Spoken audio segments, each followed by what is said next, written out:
Life cycle of a chicken.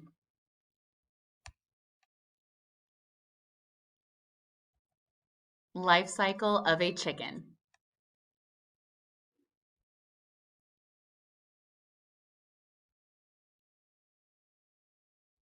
It is almost time for new chicks. A mother hen makes a nest.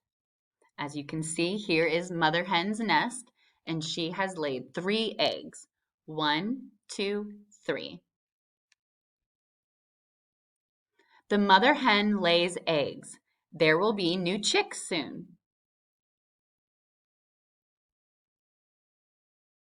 The mother hen must sit on the eggs. Soon the eggs will hatch. The new chicks are tired and must rest.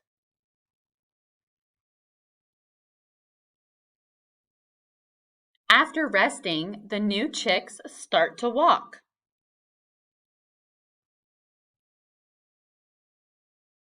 The mother hen must keep them safe, just like your mom or parent or even guardian keep you safe at home.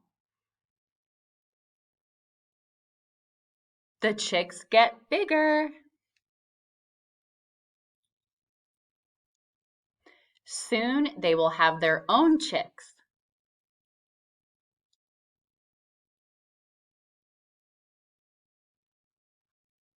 The end.